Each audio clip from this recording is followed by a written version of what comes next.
स्वागत है आप सभी का एक बार फिर से।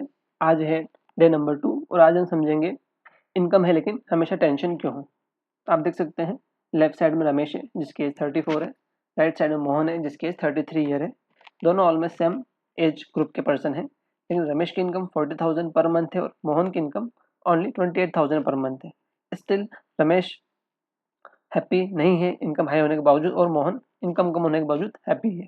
तो आखिर दोनों में डिफरेंस क्या है, तो आज हम वो डिफरेंस समझेंगे। तो डिफरेंस जो है वो इनकम का डिफरेंस है, उनकी प्लानिंग का डिफरेंस है। प्लानिंग प्रॉपर ना होने की वजह से ज़्यादा इनकम होने के बाद भी रमेश हैप्पी नहीं है, और प्लानिंग प्रॉपर होने की वजह से मोहन जिसकी इनकम कम है लेकिन फिर भी वो स्माइल कर रहा है, वो हैप्पी है। तो आप समझ सकते हैं कि रमेश ने कोई बजट नहीं बना रखा है, कोई इमरजेंसी फंड नहीं है रमेश के पास, कोई मंथली सेविंग का कोई फिक्स अमाउंट या फिक्स फ्रीक्वेंसी पे वो मंथली सेविंग कोई कुछ भी नहीं करता है रमेश।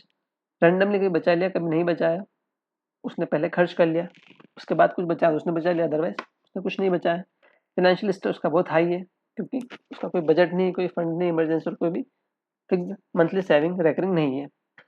उसी के अपोजिट आप देखेंगे राइट साइड में जो मोहन है उसने बजट भी प्लान कर रखा है। उसने हर एक एक्सपेंसेस के लिए पहले से बजट बनाया हुआ है कि इसको किस हेड में कितना मैक्सिमम खर्चा करना है।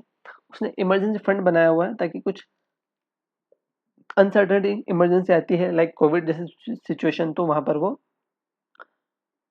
अच्छे तरीके से वो सर्वाइव कर पाएगा। अगर उसकी जॉब चली जाती है फिर उसको कुछ लॉस होता है बिजनेस में, फिर भी मंथली सेविंग वो हर महीने फिक्स कुछ अमाउंट मंथली अपनी सेविंग करता है। आगे चलकर हम समझेंगे सिर्फ सेविंग ही नहीं, इन्वेस्टिंग भी सेविंग से ज़्यादा इंपॉर्टेंट है, लेकिन इन्वेस्टिंग के लिए आपको पहले सेविंग करना रहेगी जो कि मोहन कर रहा है। तो ये बहुत अच्छी सिचुएशन है इसके लिए।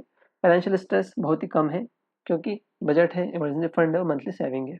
तो इसलिए आप देख सकते हैं कि पैसा कम होने से स्ट्रेस नहीं हो रहा है, यहाँ पे प्लानिंग ना होने की वजह से स्ट्रेस होता है।